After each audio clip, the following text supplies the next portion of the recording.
money laundering on behalf of Iran will be removed from the U.S. dollar system. The clock just started ticking.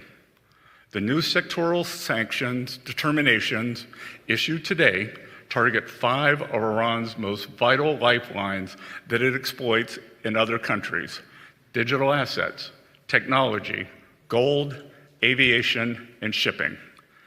These measures broaden secondary sanctions risk for anyone foolish enough to continue conducting business with this regime. So you have Treasury Secretary Scott Bessent announcing an economic D-Day for Iran. Now, they've taken a lot of military measures. They've definitely tried the diplomatic measures.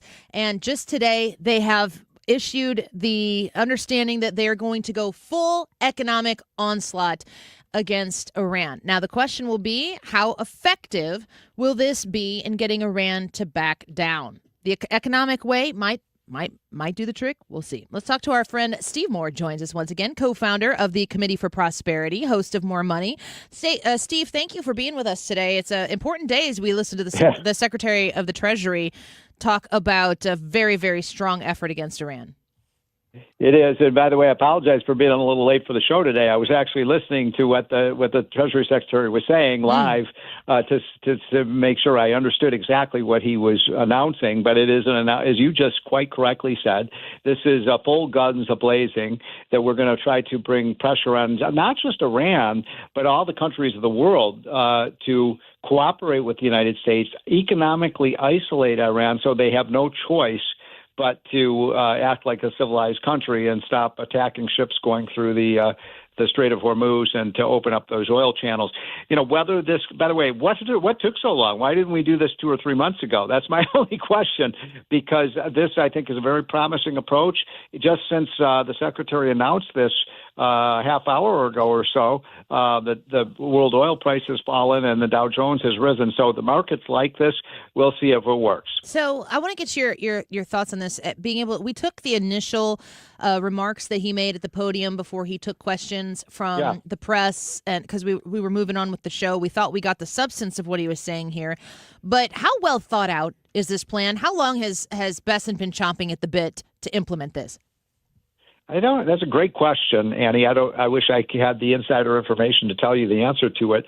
But as I said, I'm puzzled that it's been. Look, when did this all start? Back in February or March of this year, and we're in August, late August, and they finally announced these sanctions against other. I want to make clear, Annie, that your listeners understand this, that we're talking about sanctions against other countries that cooperate with Iran. Now, you know what number one country we're directing this towards, don't you? China? Yeah, yes, of course. Question mark? Big question mark? You got an A. You got that one exactly you. right. So China is, of course, the country that has been cooperating with Iran throughout this turmoil. And it does make a lot of sense, by the way, because China and Russia and the other Asian countries, 80% of the energy that is produced in the Middle East goes to those countries, not to the United States. So it's in their own interest in Beijing to get this thing resolved so they can have cheaper oil themselves. But maybe they hate America more than they love their own country because they haven't been cooperative at all. We'll see if this makes a difference. I get a little nervous with the thought of taking aggressive action towards China, knowing how much of an enemy, an adversary they are to us. Are there other countries? Is Russia participating in assistance for Iran? Other countries we should be concerned about being involved in this? Yeah, the usual suspects. And you mentioned one of them, Russia, of course. The countries that hate the United States tend to be the allies of Iran in this. The idea is, look, it is true that Iran's economy is crumbling. The problem is the leaders of Iran, and I don't even know who they are, but whoever's running that country right now. They know who they are. I know exactly. But whoever they are, they don't care if their citizens die. That's been the one, I think, weakness of the whole strategy is, look, we're not dealing with rational people here. Normally, if you stick a gun to somebody's head and you say, I'll shoot them if you don't cooperate, most people say, no, they don't care. They don't care if they kill their own citizens. Yeah, it's really something this entire time, especially talking to, military experts that come on this show to talk about what's going on over there. They're adamant that you don't go have a businessman's conversation with the leadership of Iran. It just our reality is such a departure from their reality that it doesn't work that way. Why would who's going to suffer here? I guess you'd have to get to the point. One of the things that the secretary said was, if you're fighting in this war and your checks haven't been cashing or you haven't gotten them and they're still not coming, maybe quit fighting this war. So just so I think most of your listeners understand this, it's an obvious point that almost all major financial transactions in the world are done in what currency? The dollar. So what Scott Bessent is saying is, we're going to cut you off, not just Iran, but we're going to cut you off, whether it's China, whether it's Russia, whether it's countries in Europe, if you don't cooperate with the United States in terms of bringing to an end this tyrannical regime that's, by the way, killing tens of thousands of its own citizens. So this is not just an economic effort; it's an effort to stop. It's a humanitarian effort to stop the killing. I heard, I want to switch gears here a little bit. We are speaking about China. The back and forth, I think Friday we went into the weekend with a big hug fest with Canada and their tariffs. And then right in time to come back to work, it was like, forget all of that. Now we're retaliating once again. And I believe it was someone from the Trump administration who had said there are only two countries who have retaliated in this capacity with the tariffs that this administration has been putting on, Canada and China. Can you sum up for us what is going? Are we in the middle of a negotiation right now with Canada? What's going on?